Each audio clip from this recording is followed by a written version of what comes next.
Journalists and other Democrats are furious with President Trump for disrespecting the American intelligence community simply because of its corrupt attempts to destroy him. On CNN, Chris Cuomo stared into the camera with an expression he hoped was soulful instead of just sort of blank and idiotic, and he declared, quote, "Normally, I'm willing to twist any set of circumstances to put the president in a bad light, but this time I'm doing exactly the same thing. It is simply rude for the President of the United States to interrupt our intelligence officers while they're right in the middle of lying about him," unquote. Cuomo then attempted to storm off camera, but walked into the corner of the room and could not find his way out again. Fortunately, Don Lemon rushed into the corner to help Cuomo, and both men were finally rescued by the fire department. At ABC, George Stephanopoulos said, quote, "Speaking as a wholly fair and objective servile toady of the Clinton family, I say that it is our job as journalists to rush to the defense of unelected public officials who seek to undermine our democracy through covert conspiracies. We in the press must speak power to truth," unquote. When Stephanopoulos was told he'd gotten the journalist role exactly backwards, he resigned from ABC in disgrace and was promptly hired by the New York Times. Very angry former communist CIA mole John Very Angry Brennan sent out a very angry tweet saying, quote, "When I think of President Trump's actions, I use words like treason, opprobrium, and contumely to distract people from the fact that I'm a corrupt gasbag who used my post to manipulate the FBI into violating every norm of decency in order to oust a duly elected president," unquote. President Trump admitted he actually did feel bad about disrespecting the intelligence community, but said he would make it up to them by pardoning them after they were sent to prison where they belong.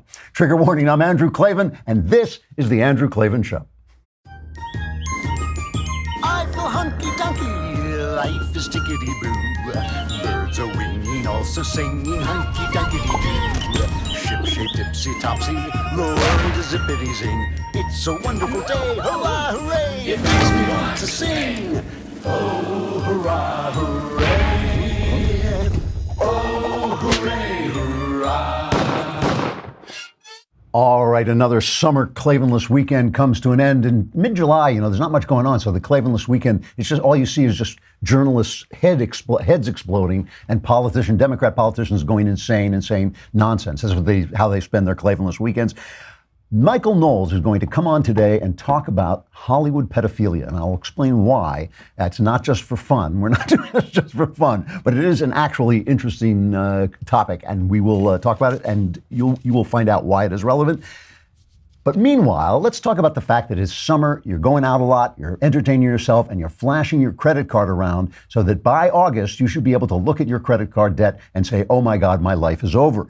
But instead of doing that, you might want to think about Lightstream. When you spend too much money on your credit card, the interest rates are incredible. But with Lightstream offers credit card consolidation loans from just 5.89% APR with autopay. That is way, way lower than the average credit card interest rate of over 18% APR. Credit cards just kill you if you don't pay them on time. But Lightstream will help you out if you have good credit, and my listeners can save even more than that with an additional interest rate discount on top of Lightstream's already low rates. Here's what you do.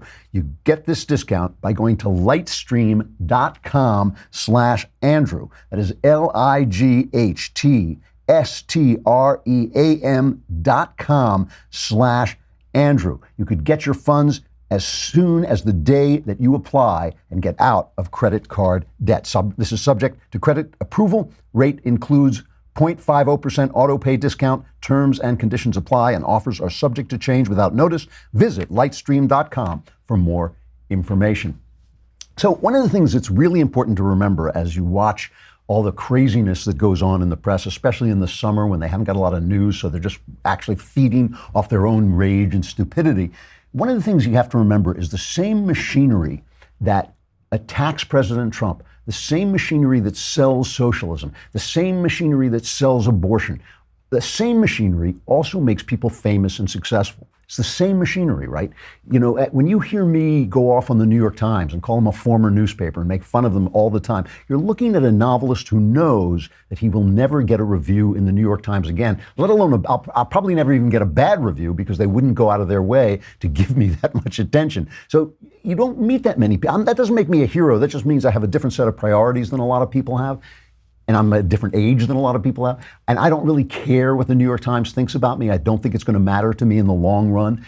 But most people, especially young people, if they're up and coming and they're working in the business and they're working, even if they're writing nonfiction, if they're writing fiction, if they want to be in the movies, if they want to do all kinds of things, the same machinery that is selling you socialism, selling you abortion, selling you all the things that the Democrats want to sell you, selling you open borders, that same machinery is the machinery they need to become famous. So you have to understand that when you're seeing these character assassination wars that are going on right now, what you're seeing is this weapon that has been unleashed on us in a celebrity society, a society where any publicity is good publicity. You're seeing that machinery kind of going out of control. I mean, this happened with Ben last week. It was just appalling. This actor, what was his name? Mark Duplass, I think. He tweeted about Ben. He said, I don't agree with Ben. He was talking to his fellow liberals. He said, if you want to follow somebody on the other side, you might want to think about following Ben Shapiro. He said, I don't agree with him on much, but he's a genuine person who once helped me for no other reason than to be nice.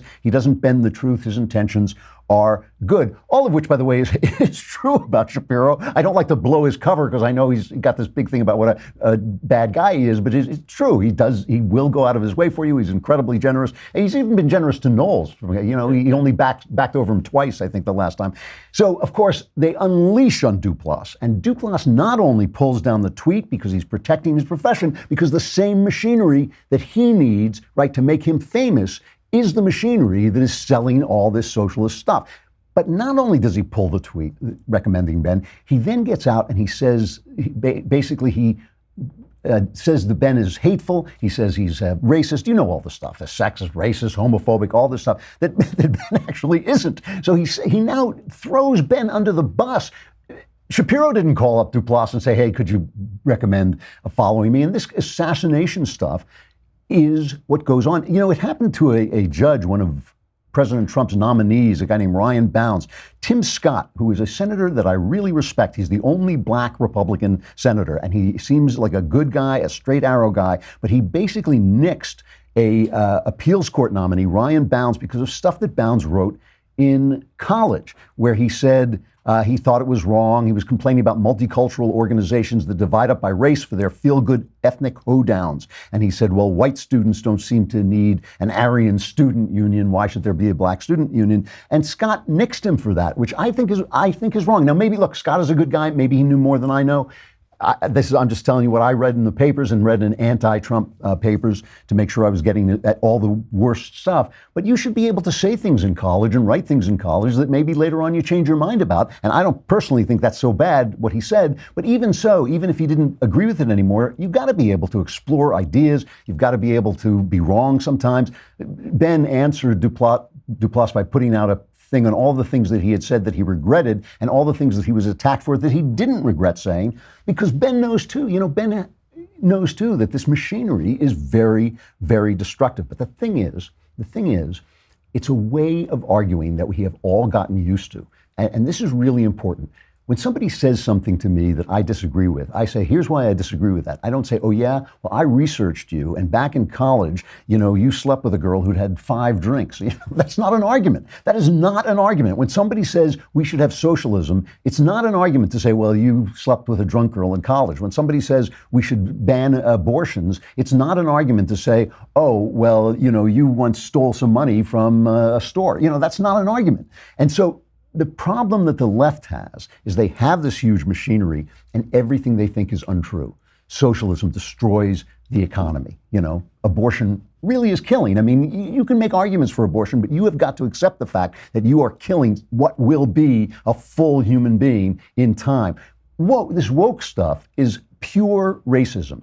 Even so-called corrective racism is racism. And because all this stuff is true and open borders do increase crime and they're just insane because you need borders to have a country, all these things, their arguments are bad. So character assassination is what they've got, right? And so they've built this big machine that not only sells democracy, this socialism, not only sells anti-democratic means, not only sells abortion, not only sells open borders, it also sells publicity. It also sells favor. Let me show you it's almost hilarious. It would be hilarious if it weren't so awful.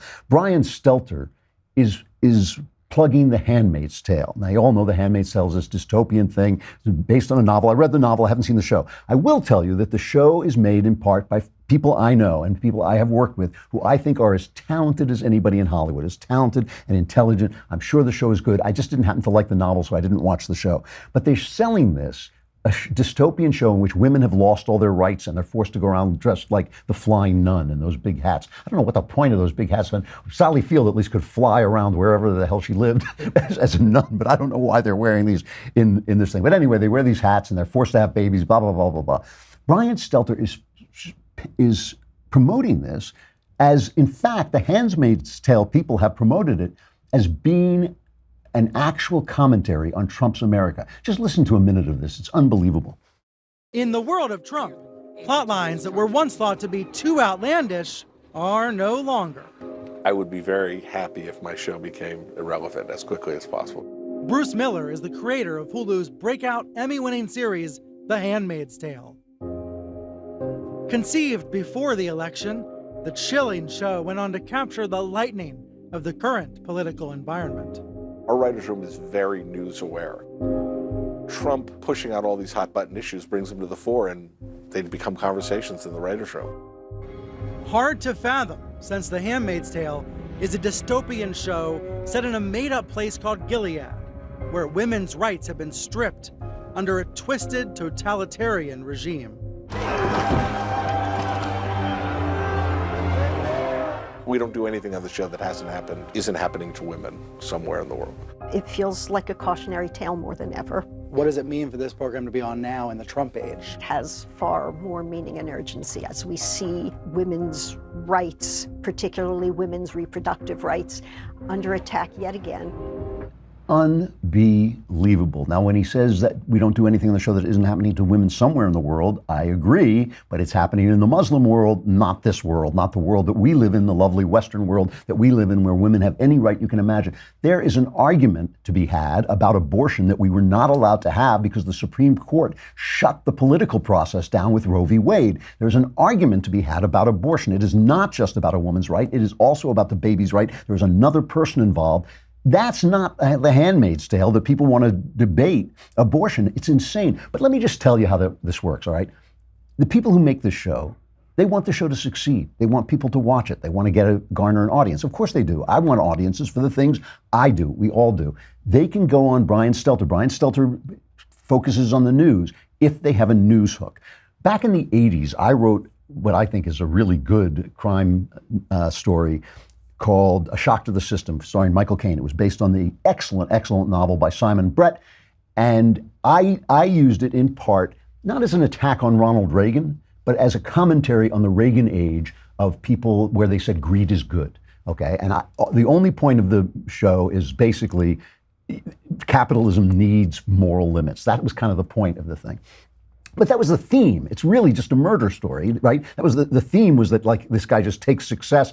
You know, even the desire for success needs moral limits. So that was kind of the theme. But the story is a murder story. The New York Times called me up. And at the same time, there was a movie called, oh gosh, I cannot remember. It was teenagers in a high school who start killing people. And it was coming out at almost exactly the same time. It had a one-word title. Can't remember. The guy from the New York Times calls me up and he says, what is the meaning of this trend where movies are about murder?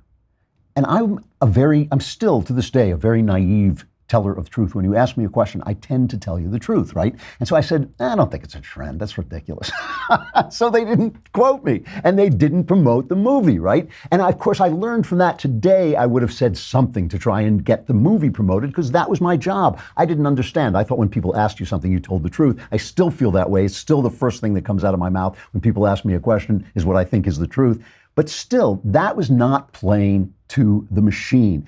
All right, so now we're in the position, so now we have this guy, James Gunn. And James Gunn is at the top of the Hollywood food chain. He's directing The Guardian of the Galaxy. I think he wrote and directed the first one, and now he was directing number 3. So this alt-right guy, what's his name? Michael Cernovich, right? And he's the real, they call everybody alt-right. They'd probably call me alt-right at this point. But Michael Cernovich is a really alt-right guy, and he goes after him, and he digs up all these tweets that Gunn made about rape and pedophilia, and Disney dumps him, okay? So And by the way, Gunn had called for boycotts of Laura Ingraham, so he was being hoisted on his own petard. The machine that the left created was turned against him. And a lot of right-wingers said, well, good, turnabout is fair play. And some right-wingers who were more thoughtful kind of wrung their hands about it and said, do we want to get in this game where we stop arguing? See, we have good arguments. We have arguments for freedom. We have arguments for prosperity. The stuff we do works. The stuff we believe in, it dignifies people and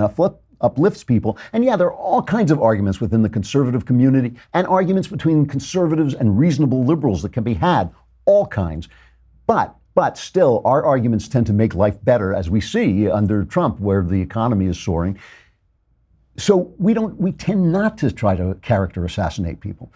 But the problem I have with Gunn, and I'm holding fire on Gunn. If all he did was make jokes, I don't think he should be fired. I don't think anybody should be fired for making jokes. I make all kinds of jokes. You have heard me preach it about racism, how I think it is an absolute attack on God. I think racism is an attack on God. I also believe in making racial jokes. I believe you should joke about everything. That's part of how you expel some of the hostility, natural craziness that people have. I think it's a great thing, all right?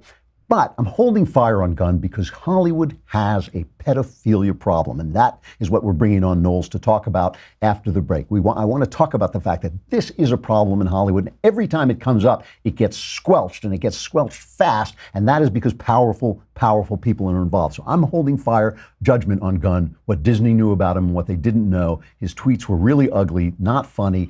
I don't know why there are so many jokes about pedophilia, but we'll talk to Knowles about that when he comes on. But the thing I want to emphasize is the idea that this is new under Trump is ridiculous. And the idea that the left cares about character is absurd. Over the weekend, I watched Chappaquiddick. I finally got to see Chappaquiddick, which was good. And I think it's made by lefties who are attacking Teddy Kennedy from the left. But it's pretty journalistic, right? They don't say what they don't know. They don't say that Teddy Kennedy was having an affair with Mary Jo Kopechne. They make it just a little bit blurry. You just don't know. But he obviously knew her. He was obviously a heavy drinker. He was obviously a guy who cheated on his wife a lot, drove off the cliff, left her there. She might have survived if he had reported it. His friends told him to report it. He said he would report it, and he didn't. And they follow that. And they also follow how the Kennedy machine gathers around him to help basically squelch this thing in the hope that one day Teddy Kennedy can still run for office. Here's a brief scene. It's cut number 9, where all these famous guys from the John F. Kennedy administration get together to help Teddy strategize how to cover up the clearly illegal manslaughter of this woman. We need to remind the American people what this family has been through. And how are you planning on doing that, Ted? We tell the truth, or at least our version of it. Now, I followed mine the best I could that night, and me and Paul and Joe, we did everything we could to save that poor girl. So they basically he never made it to the presidency, but he did get reelected forever to Congress, to the Senate in Massachusetts, where he used his position to assassinate the character of Robert Bork. Robert Bork was an originalist constitutional judge whom Ronald Reagan appointed as nominated to be a justice of the Supreme Court. And Teddy Kennedy led the assassination of this character to the point where it became known as borking. It was called borking. Here is a moment of Teddy Kennedy borking Robert Bork. In Robert Bork's America, there is no room at the inn for blacks and no place in the Constitution for women. And in our America, there should be no seat on the Supreme Court for Robert Bork. Mr. Bork has been equally extreme in his opposition to the right to privacy. In an article in 1971, he said, in effect, that a husband and wife have no greater right to privacy under the Constitution than a smokestack has to pollute the air. What I hear you're saying here now is that the test that was used about 90 years ago, and which was the basis for discrimination against women, is the standard that you would use. You might be able to elaborate on it, but that's at least what I'm hearing. It was appalling. I mean, by the end of it, they were saying, well, Bork had tried pot in college. How could you serve on the Supreme Court when you had violated the law?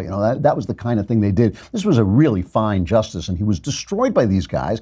It was appalling. And here is a guy who drove this woman off off a bridge, left her there, went home to establish an alibi. There's no question that he did this, that Teddy Kennedy did this. And it looks like the people who found her said it looked like she did not drown in the car. She suffocated as the air ran out of the air bubble in the car, and it may have taken her as long as 25 minutes, which meant if he had gotten out, run to the nearest house, called the police, she might have been saved. I mean, it's an appalling, appalling story. Here is just some clips from our friends at Newsbusters of how the news handled the death of Teddy Kennedy. Listen to this. We are going to begin something. Can you see this going by? It is a scroll, and it's going to continue. We will not finish it before we take a break, because it's Senator Kennedy's legacy, 46 years of service, 300 bills passed. If you're in a wheelchair, that ramp is thanks to Ted Kennedy. If you earn the minimum wage, you make more because of Ted Kennedy. The heavens were weeping for Teddy Kennedy today. They forgot to mention if you find yourself suffocating in a car, that's because you can thank Ted Kennedy as well. My point is this, right? The character assassination machinery and the machinery that sells Democrats' version of America, the socialism, the America is always wrong, the open border, the abortion, this is the same machine. It is the same machine, and it has zero moral authority. And if people cannot stand up to that machine, if people are so ambitious, if they're so eager for good publicity, if they just are so desperate to have an acting career or a directing career, they can't stand up to that machine, then you have a machine for the destruction of conservatives, the destruction of conservatism, and the destruction of anyone who stands up against the Democrat deep state. I mean, that is what you have. And that's what we're seeing. And that is why it's kind of, that's why it's really hard for me to attack Trump, even when he does things I don't like, because I understand that Trump as a celebrity understands the machine and is using his celebrity to fight back against it. He's using essentially the same methods that they use on everybody else. And so like over the weekend, they released, or it was Friday, they have these Friday news dumps. They finally released this FISA warrant that they've been trying to pry out of the FBI, and they redacted almost everything. But the fact was, it showed that when they asked for the ability to spy on Carter Page, a guy who had not been with the Trump campaign for months by the time they started spying on him, they said, oh, we have evidence that he was, that he was colluding with the Russians, and they used this Steele dossier, this stuff that was Russian propaganda bought and paid for by the DNC and Hillary Clinton.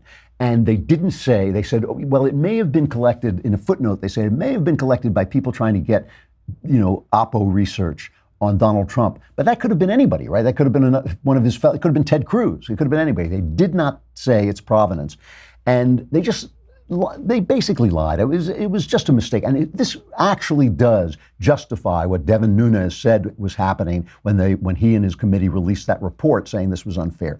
So now they're seizing on the fact that there was this footnote to say, oh, this disproves everything the Republicans say. One of the most dishonest news pieces I have ever seen, and that is saying a lot, it was in the front page of the New York Times. They call it news analysis. Now, everybody who reads the New York Times with open eyes knows that news analysis means an editorial that we're putting on the front page. Even by that standard, this was incredibly dishonest. This is Charlie Savage writing this piece about this FISA warrant.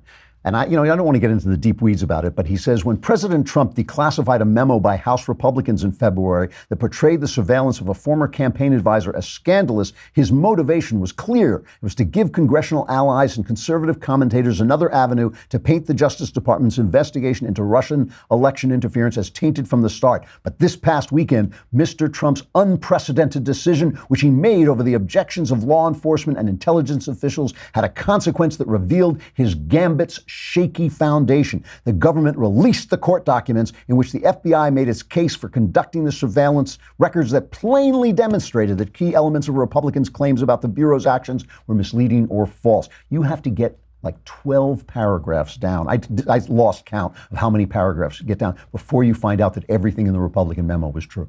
You have everything. And it just, he goes on and on and on before you get down to the bottom thing. And Adam Schiff, who, as I say, is playing by the Joe McCarthy handbook, no question about it. Adam Schiff is still just throwing these charges out at Trump. Play the Adam Schiff cut just to show this is embarrassing. If this isn't what Putin wants people doing, I don't know what is.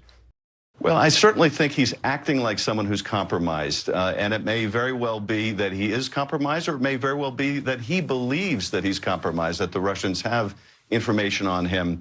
We were not permitted to look into one of the allegations that was most serious to me, and that is, were the Russians laundering money through the Trump Organization? The Republicans wouldn't allow us to go near that. I hope that Bob Mueller's investigating it, because again, if that's the leverage the Russians are using, it would not only explain the president's behavior, but it would help protect the country by knowing that, in fact, our president was compromised.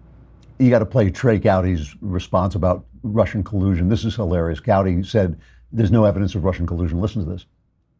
I have not seen one scintilla of evidence that this president colluded, conspired, confederated with Russia. And neither has anyone else, or you may rest assured Adam Schiff would have leaked it. So that's why they've moved off of collusion onto obstruction of justice, which is now their current preoccupation. So if he had the evidence, Schiff would have leaked it. I mean, that's pretty good. So the point I'm making is always remember, if you make The Handmaid's Tale, and I'm not saying the show's no good. Like I said, it's made by some of the most talented people I've met out here. If you make The Handmaid's Tale, you go on Brian Stelter and say it's about Trump, you get the publicity you need, you get the audience you want.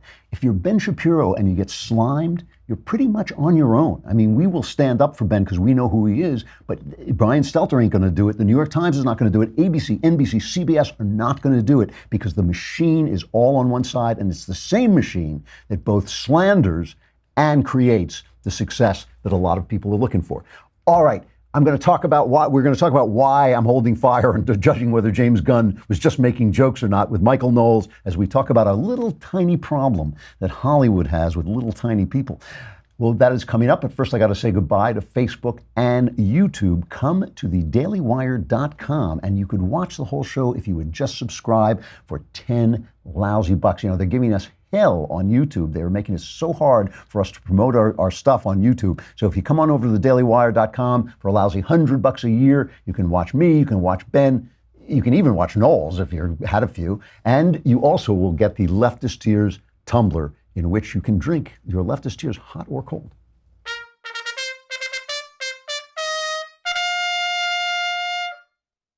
All right, Mr. Knowles, nice shirt. Oh, this whole thing?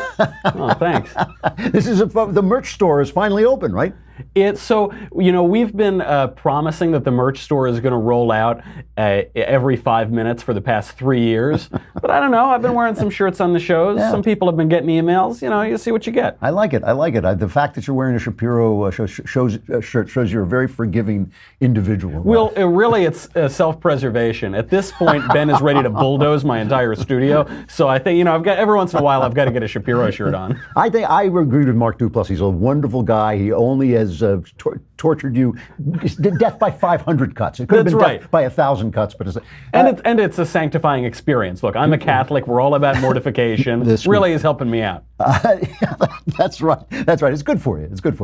So here's the thing. You know, I don't know anything about James Gunn, and I'm not accusing him of anything. I just know that there are an awful lot of jokes about pedophilia flying around Hollywood, and an awful lot of accusations that pedophilia is something kind of a going thing. Am I right? This is the weird thing. I mean, the question of whether James Gunn made jokes, why people went out to get him, whatever, you know, that is sort of a separate cultural issue. Right.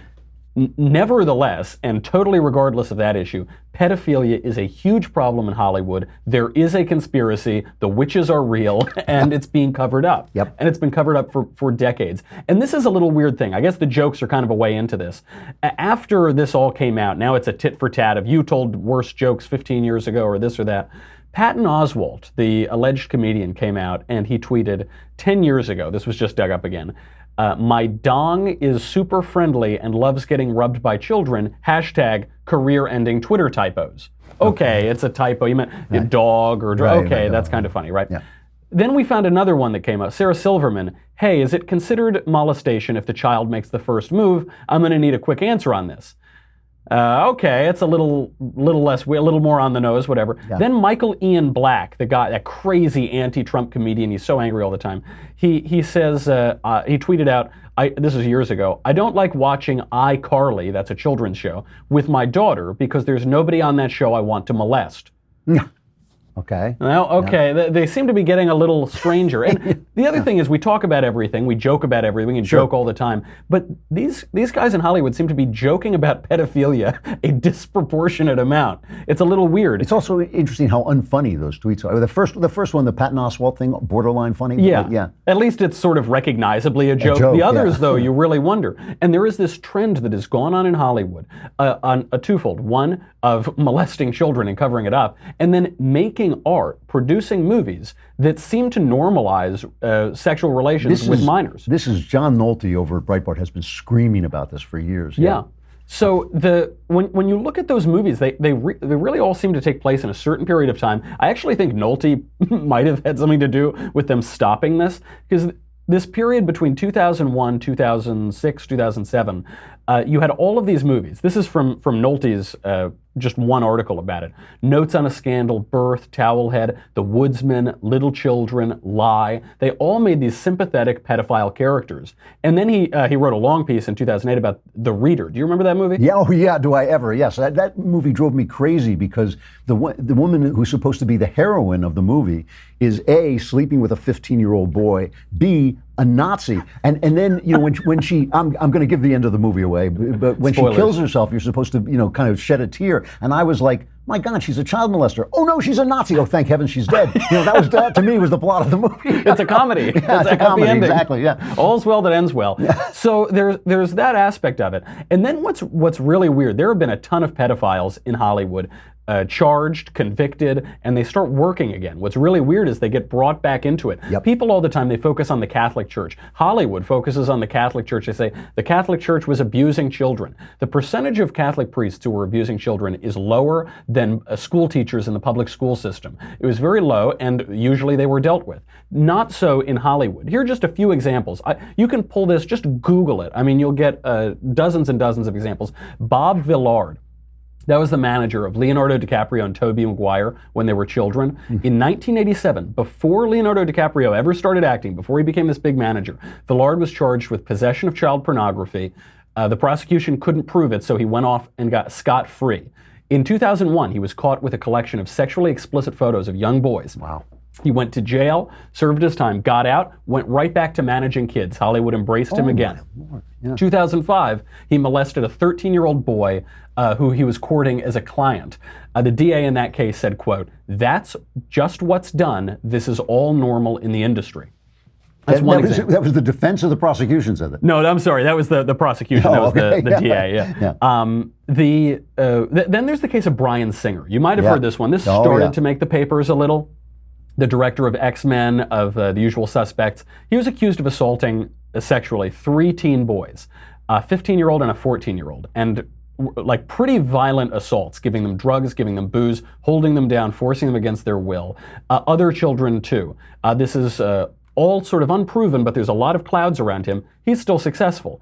And a lot of his friends have been accused by other people of hosting these parties, Hollywood parties with Bryan Singer. There's this guy, Mark Collins Rector. He owns a media company. He was accused of raping a young actor while holding a gun to his head.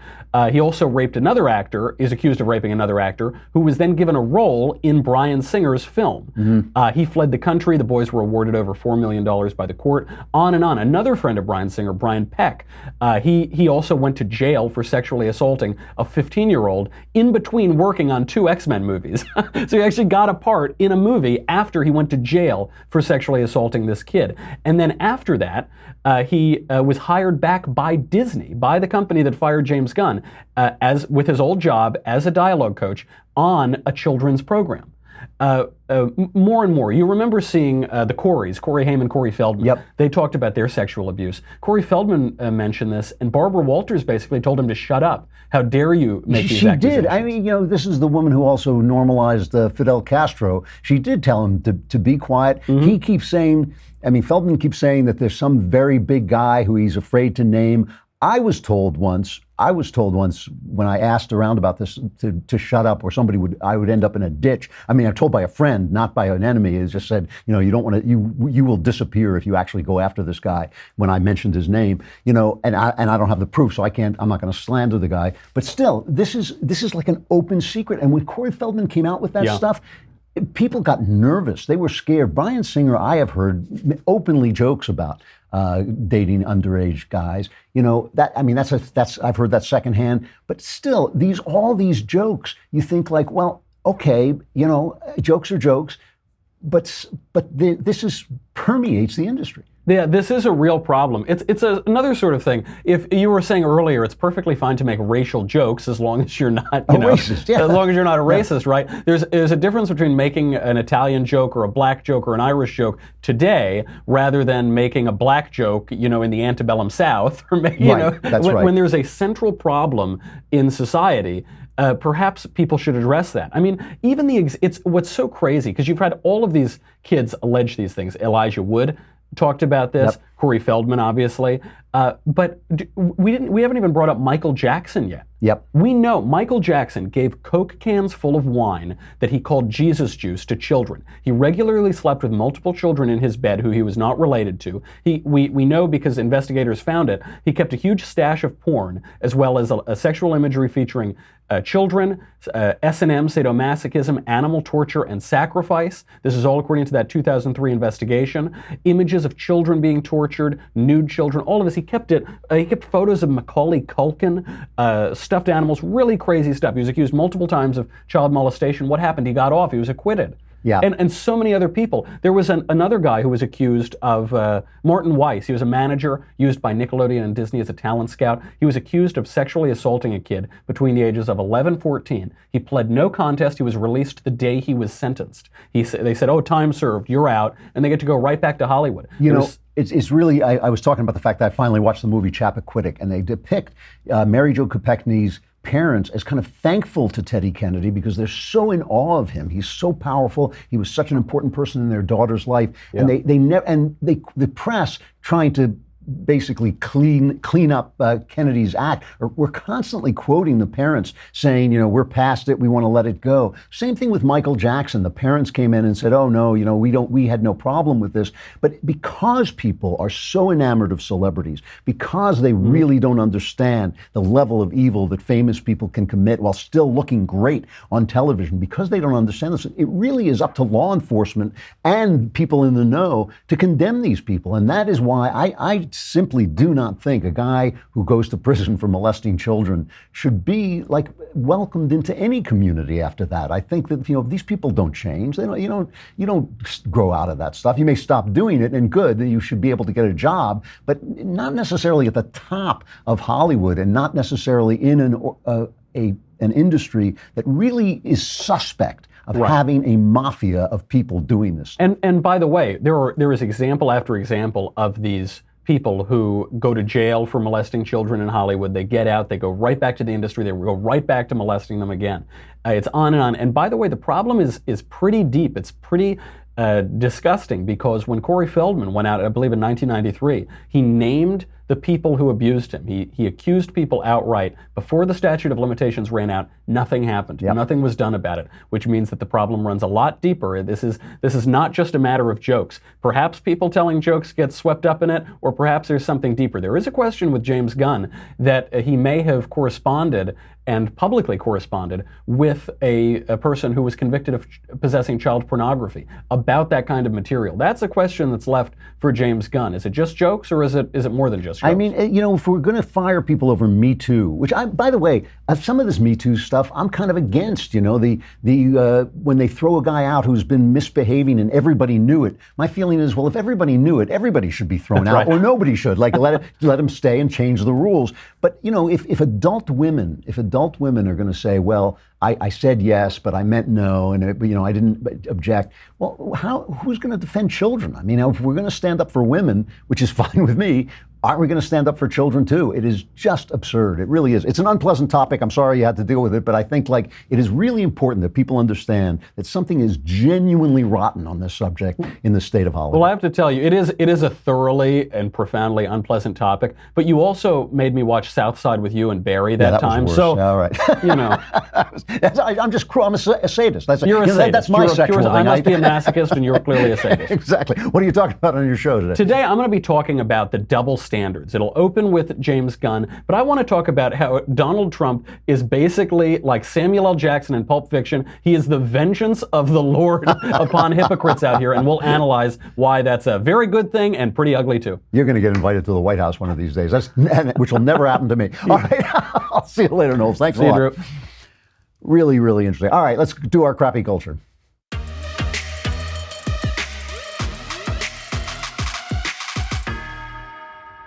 So over the weekend, at the suggestion of my beloved wife, I watched or started to watch a comedy show by a Tasmanian woman, which is, I guess off the coast of Australia or something, named Hannah Gadsby. And she is a lesbian. And she has a show on Netflix called Nanette. And it's called Nanette for weird reasons. It has nothing to do with Nanette. But the show starts off with her making mildly funny jokes. And she's kind of charming. She's got a charming presence, making mildly funny jokes about being a lesbian, la, la, la, la, la. Then about 15 to 20 minutes in, she changes the tone and says basically she's retiring from comedy because she feels that she is using humor to hide her pain.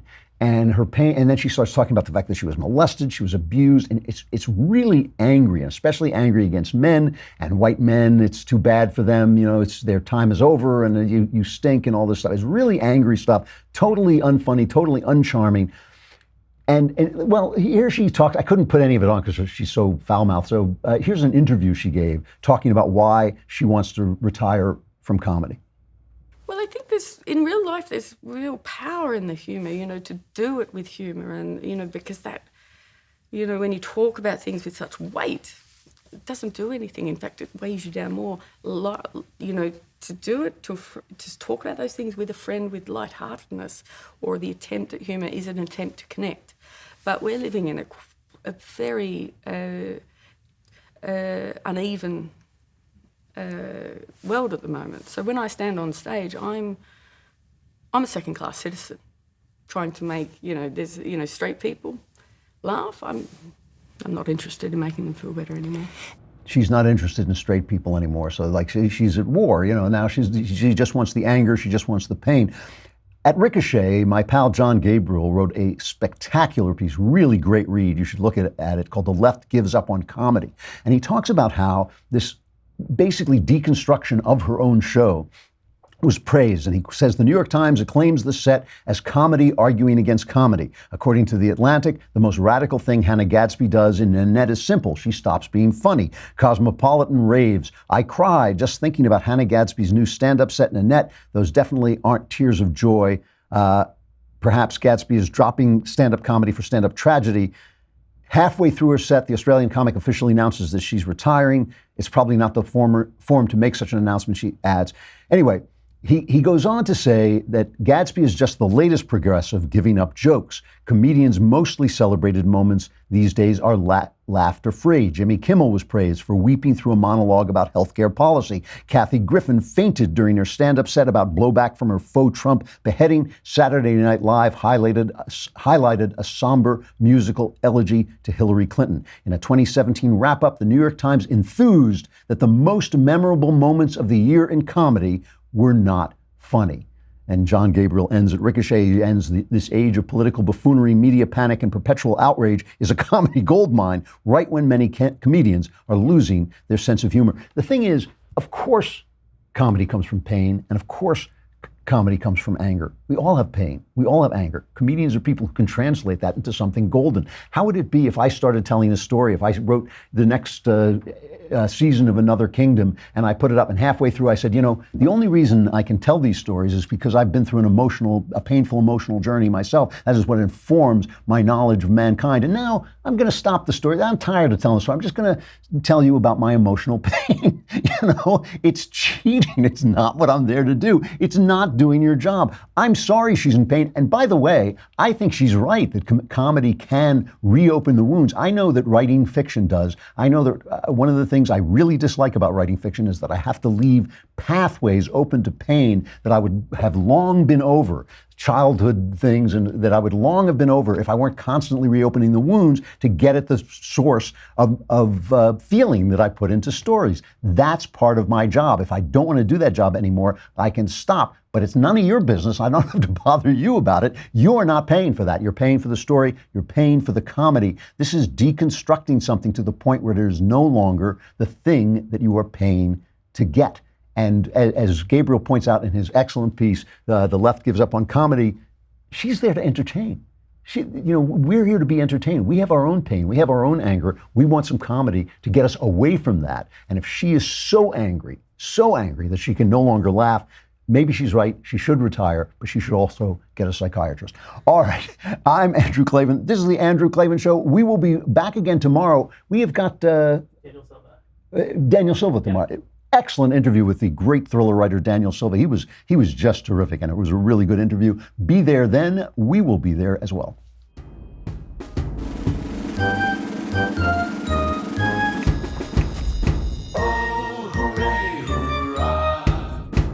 The Andrew Klavan Show is produced by Robert Sterling. Executive producer, Jeremy Boring. Senior producer, Jonathan Hay. Our supervising producer is Mathis Glover. And our technical producer is Austin Stevens. Edited by Emily Jai. Audio is mixed by Mike Cormina. Hair and makeup is by Jesua Alvera. The Andrew Klavan Show is a Daily Wire Forward Publishing production. Copyright Forward Publishing 2018.